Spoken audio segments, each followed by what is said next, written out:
আবু সাইদ কোনো পুলিশের গুলিতে মারা যায়নি। এই ছেলেটা বেগম রোকেয়া বিশ্ববিদ্যালয়ে পড়ে থাকতো, মাদকাসক্ত ছিল। বিচার আগে জুলাই জঙ্গিদের হবে। জুলাই গণ অভ্যুত্থানের শহীদদের জুলাই জঙ্গি আখ্যা দিয়ে ধৃষ্টতা দেখানো শান্তা ফারজানা ও তার স্বামী মুমিন মেহেদীর হামলায় গুরুতর আহত হয়েছেন রাষ্ট্র সংলাপ ফোরামের সদস্য সচিব আনম আয়াজ। সম্প্রতি অভ্যুত্থানকে ষড়যন্ত্র মন্তব্য করার পাশাপাশি প্রতীকী জুলাই স্মৃতি স্তম্ভে জোতাপেটা করে তীব্র ক্ষোভের জন্ম দেয় নতুন ধারা বাংলাদেশের এই দুই বিতর্কিত নেতা। এমনকি ২৪ পর নির্বাচনের মাধ্যমে ক্ষমতায় আসা বর্তমান সরকার ও প্রধানমন্ত্রী তারেক রহমানকে বিভিন্ন সময় অবৈধ বলেও মন্তব্য করে তারা। বিরোধী দলকে নিয়েও করে আপত্তিকর মন্তব্য। বাংলাদেশে গত ২ বছরের টোটাল সরকার অবৈধ, ইউনূস সরকার অবৈধ, তারেক রহমান সরকার অবৈধ। এরই প্রতিবাদে গত শনিবার দলটির কার্যালয়ে যান আয়াসের নেতৃত্বে একদল জুলাই যোদ্ধা। সেখানে জুলাই যোদ্ধাদের ওপর হামলা চালায় শান্তা ফারজানা ও তার দলবল। পরে তাদের প্রতিহতের চেষ্টা করে জুলাই যোদ্ধারা।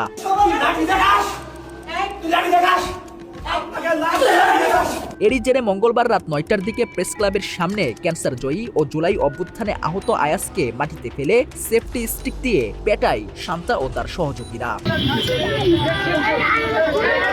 এ সময় উপস্থিত জনতা তাদের অবরুদ্ধ করে শাহবাগ থানা পুলিশের হাতে তুলে দেয়। পুলিশ জানায় মুমিন ও শান্তা সহ দলটির ৬ জনকে হেফাজতে নেওয়া হয়েছে এবং এ ঘটনায় একটি মামলা হয়েছে। শহীদ আবু সাইদ ও জুলাই নিয়ে বিতর্কিত মন্তব্য করার অভিযোগে শান্তা ফারজানাকে প্রতিহত করার সময় জুলাই যোদ্ধা আনম আয়াজ আহত হয়েছেন। তবে তিনি এই ঘটনায় কোনো আক্ষেপ না করে আহত অবস্থাতেও আনন্দিত ও সন্তুষ্ট বলে নিজের প্রতিক্রিয়ায় জানিয়েছেন। যারা সন্ত্রাসী বলছে, যারা বাংলাদেশ বিরোধী বলছে, তাদেরকে আমি প্রতিহত করেছি গত ২ দিন আগে শান্তা ফারজানা আওয়ামী লীগের দোসর।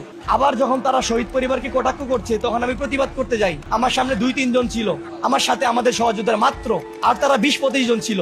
আমি যতটুকু পেরেছি আমার ক্ষমতায় আমি তাদেরকে প্রতিহত করার চেষ্টা করেছি। মাত্র ৩০% টাকায় জমির মালিক হয়ে নতুন বাংলাদেশের গড়ে তোলার স্বপ্ন দেখা বাংলা বসতি। ছাত্র জনতার অভিযোগ, আওয়ামী লীগের অর্থায়নে পরিকল্পিতভাবে এসব বিতর্কিত কর্মকাণ্ড ও হামলা চালানো হচ্ছে। পতিত স্বৈরাচারের দোসর শহীদদের অবমাননাকারী ও হামলাকারীদের বিরুদ্ধে দ্রুত দৃষ্টান্তমূলক শাস্তির দাবি জানিয়েছে তারা। যে সকল আওয়ামী লীগরা যারা এখনো দেশ থেকে পালাতে পারেনি, দেশ থেকে পালিয়ে গেছে, যারা অর্থের যোগান দিয়ে এই ফারজানাদেরকে উস্কিয়ে দিচ্ছে, এই ফারজানারা টাকার লোভে পড়ে আওয়ামী লীগের পক্ষে বয়ান সৃষ্টি করছে, আওয়ামী লীগের পক্ষে ভাষণ দিচ্ছে।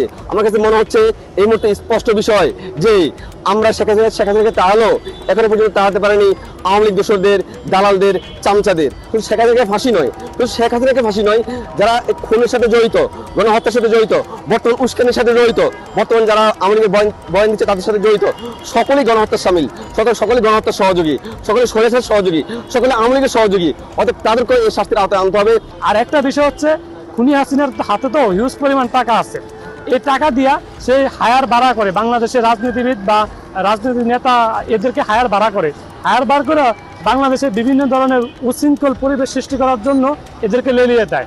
যেমন ফারজানা, এদের শাওন, এদেরকে শেখ হাসিনা কয়েক হাজার কোটি টাকা বা কয়েকশো কোটি টাকা বা কয় টাকা দিছে। এই টাকার বিনিময়ে এরা আওয়ামী লীগের হায়ার হইয়া বাংলাদেশে বিভিন্নভাবে জুলাইকে খাটো করার চেষ্টা করতেছে। যারা জুলাইয়ের বিরুদ্ধে কথা বলবে এদের সর্বোচ্চ শাস্তি হচ্ছে মৃত্যুদণ্ড। যারা জুলাইকে খাটো করে কথা বলবে তাদের শাস্তি মৃত্যুদণ্ড। আমি সকলের মৃত্যুদণ্ড চাই। বাংলা এডিশন, ঢাকা।